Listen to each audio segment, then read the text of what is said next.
Alduin, the elder brother, gifted, grasping and troublesome, as is so often the case with the firstborn.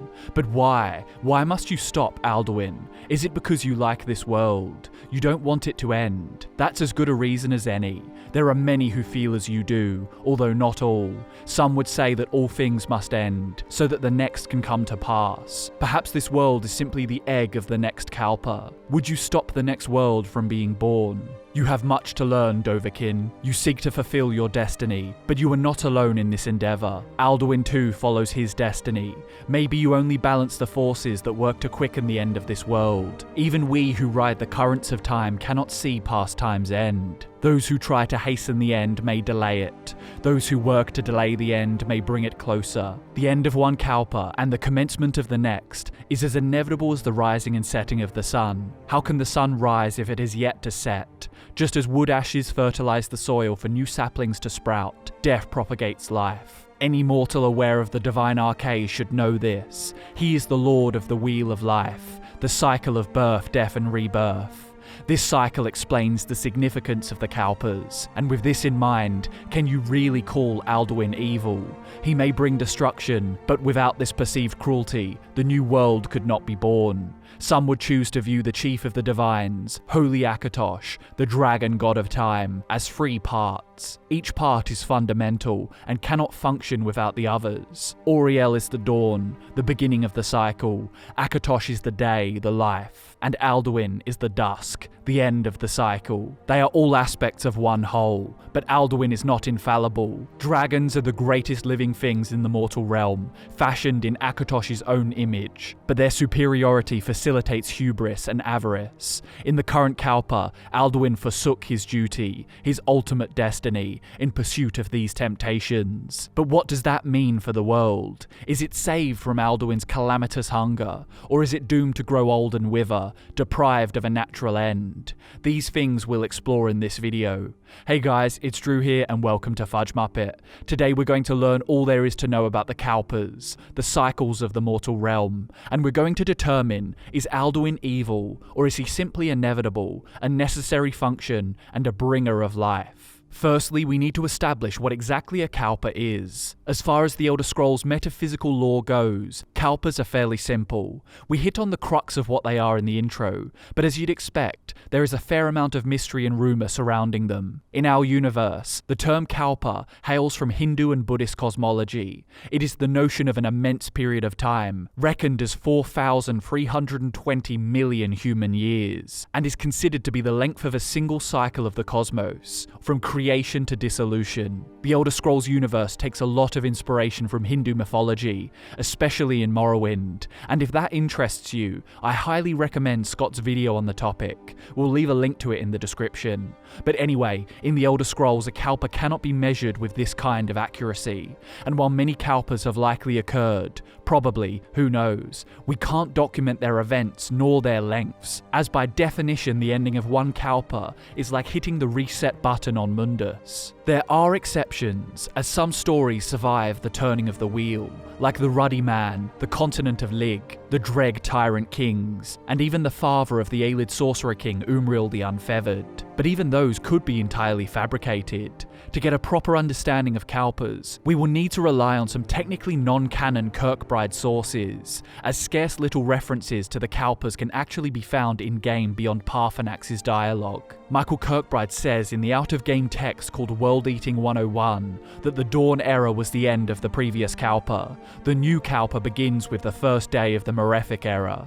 So in essence, the Kalpa begins after the convention held at the Adamantine Tower. At this convention, inside the first unassailable spike of reality in the dawn, and one of the axes of creation itself, the physical, temporal, spiritual and magical elements of Nirn are set. The Aedra who don't flee sacrifice great quantities of their power to solidify the laws of nature within the Mundus. Lorkhan is tried and condemned, his heart torn from his chest and fired across Tamriel.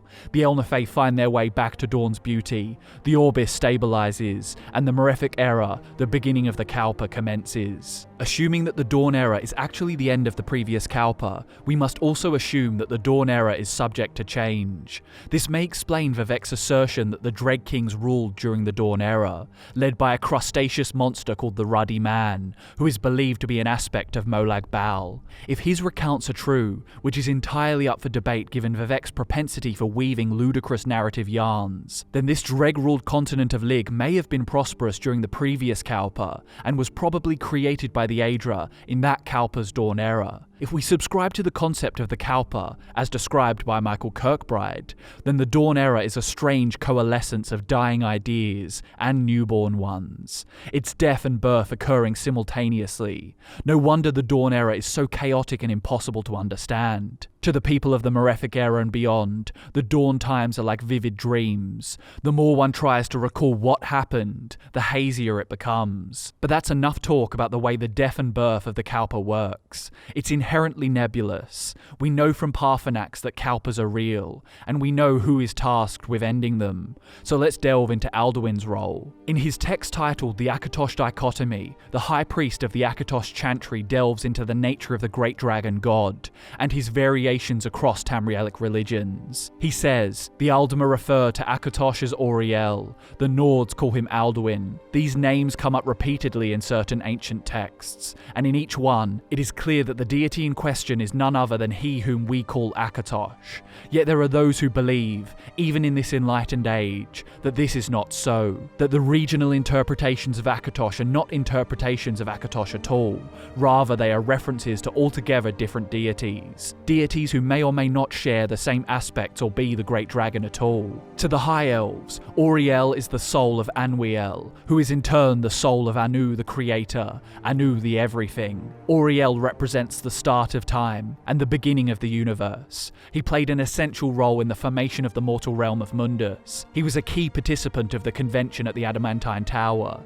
His connection to the commencement of the Kalpa is undeniable. Akatosh, despite even the Altmer admitting he is very much the same deity as Auriel, is not spoken about at this time, and he won't really be until the races of men are established. Among the Nords, Auriel and Akatosh are both names you won't hear uttered often. They believed in Alduin, and they feared him. But while the majority of High Elves concede that Auriel and Akatosh are one and the same, the Nords are more stubborn in their theological dissension. The majority of the Nord people seem to believe that their Alduin of legend is not Akatosh, but another deity entirely. A great dragon, yes, but not the great dragon. This revelation surprised Alexander Simon, the high priest of the Akatosh Chantry. It's not that they believed in Alduin instead of Akatosh, but that they recognized Alduin in addition to Akatosh. The high priest concluded his research by stating that the Alduin of Nord legend is in fact mighty Akatosh, whose story grew twisted and deformed through centuries of retelling and embellishment. Through no real fault of their own, the primitive peoples of Skyrim failed to understand the goodness and greatness of the Great Dragon, and it was this lack of understanding that formed the basis of what became, ironically, their most impressive creative achievement, Alduin, the World Eater, phantom of bedtime stories and justification for ancient if imagined deeds. The reality is, both the High Priest and the Nords were right but also wrong. Alduin is undoubtedly Akatosh, yet he is also a separate entity. This is because he's an aspect of Akatosh, as we discussed previously.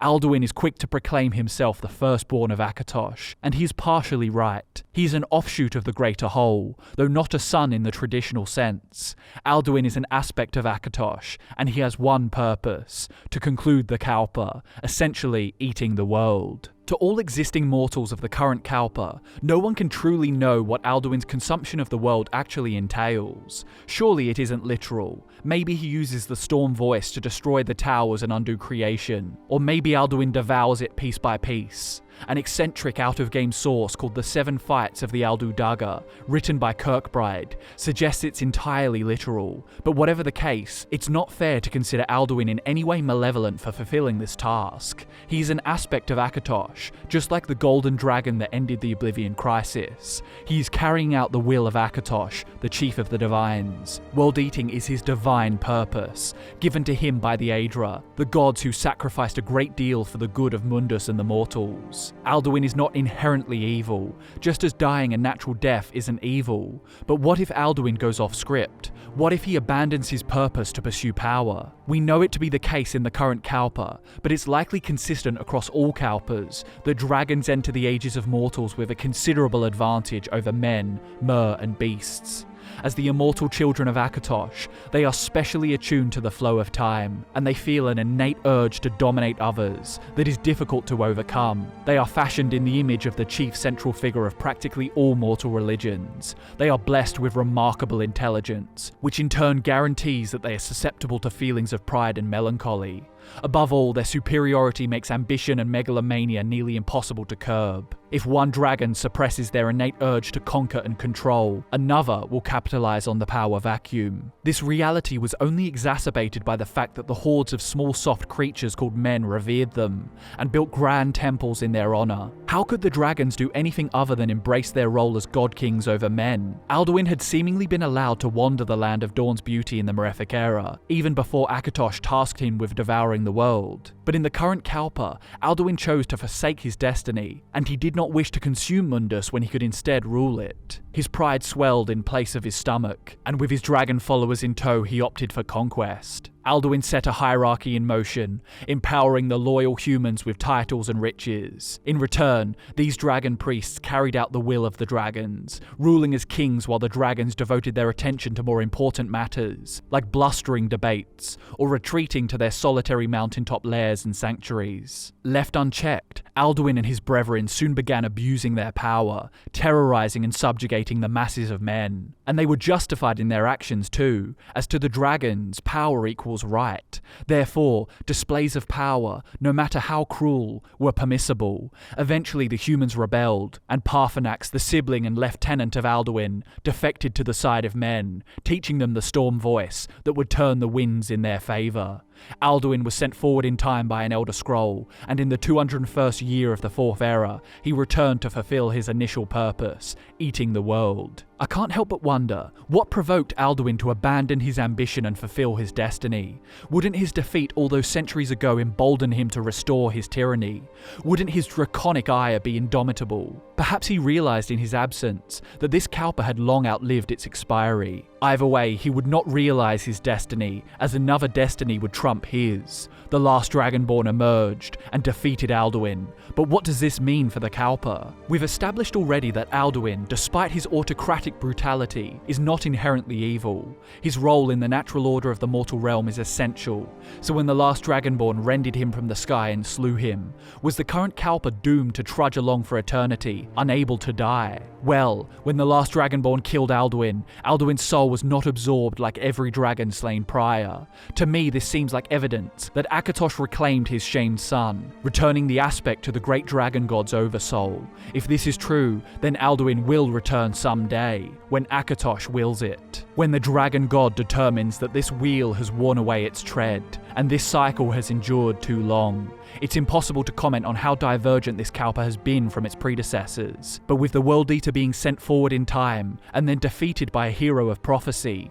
it's entirely possible that this Kalpa has persisted far longer than Akatosh usually envisages. Could it be that this Kalpa was supposed to end long ago during Alduin's initial regime? And if so, the present day in the mortal realm could be completely unprecedented. Thousands of years have passed without Alduin's Armageddon, but then again, it would be profoundly arrogant to assume that this cycle is in any way more significant than the countless spins of the wheel that preceded it. And with that, I hope you have a pretty good understanding of the way Kalpas work in the Elder Scrolls. But more importantly, with this context, we can see Alduin in a new light. Is he truly evil? Is he actually a villain who exists just to sow suffering and devastation? Mortals may perceive him that way. How could you not see the Harbinger of Doom as evil? But the truth is, he is a crucial phase in the lives of mortals and their mortal realm. He is no more evil than any other natural process. There's no life without death, and there's no Tamriel without Alduin the World Eater. Thanks for watching, guys. I've been Drew from Fudge Muppet, and I'll see you in the next one.